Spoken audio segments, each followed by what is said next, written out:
મારું નામ નગરસિંહ કૃષ્ણાભાઈ પલાશ. હું રિટાયર્ડ પોલીસ ઓફિસર છું, પોલીસ અધિક્ષક હતો. હું દર વર્ષે આદિવાસીનો જે ઢોલ મેળાનો પ્રોગ્રામ કરું છું. આ અરાળમાં ઢોલ મેળો છે. આ પ્રોગ્રામની પાછળ ફક્ત ને ફક્ત આદિવાસીની સંસ્કૃતિ જળવાઈ રહે, પરંપરા જળવાઈ રહે, અને જેવી રીતે ભૂતકાળની અંદર વાંસળીનો રિવાજ હતો, પાવા વગાડવાનો રિવાજ હતો, બંધ થઈ ગયો છે, અથવા કોઈ આદિવાસીઓ વગાડતા ને એવી રીતે આ પણ ના બંધ થઈ જાય, એની સંસ્કૃતિ જળવાઈ રહે, એને બચાવવા માટે અથવા એનો પ્રચાર બરાબર થાય એમ કરીને દર વર્ષે ઢોલ મેળો યોજું છું. દરેકને ઇનામ આપું છું, કમ્પલસરી પ્રોત્સાહનના રૂપમાં ઇનામ આપું છું.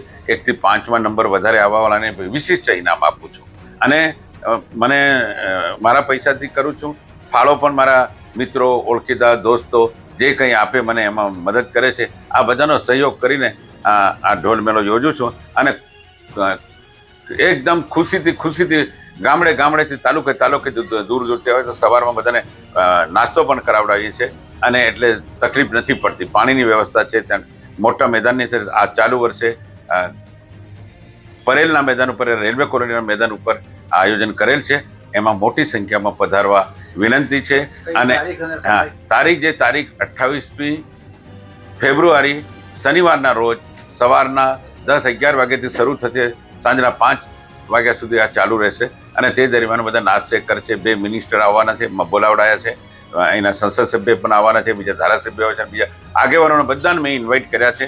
અને આમાં મને સાથ આપે, મારે એકલાનું નહીં પણ આખા સમાજને પ્રોત્સાહિત કરે એવી એની પાછળનો આટલો મારો ઉદ્દેશ છે.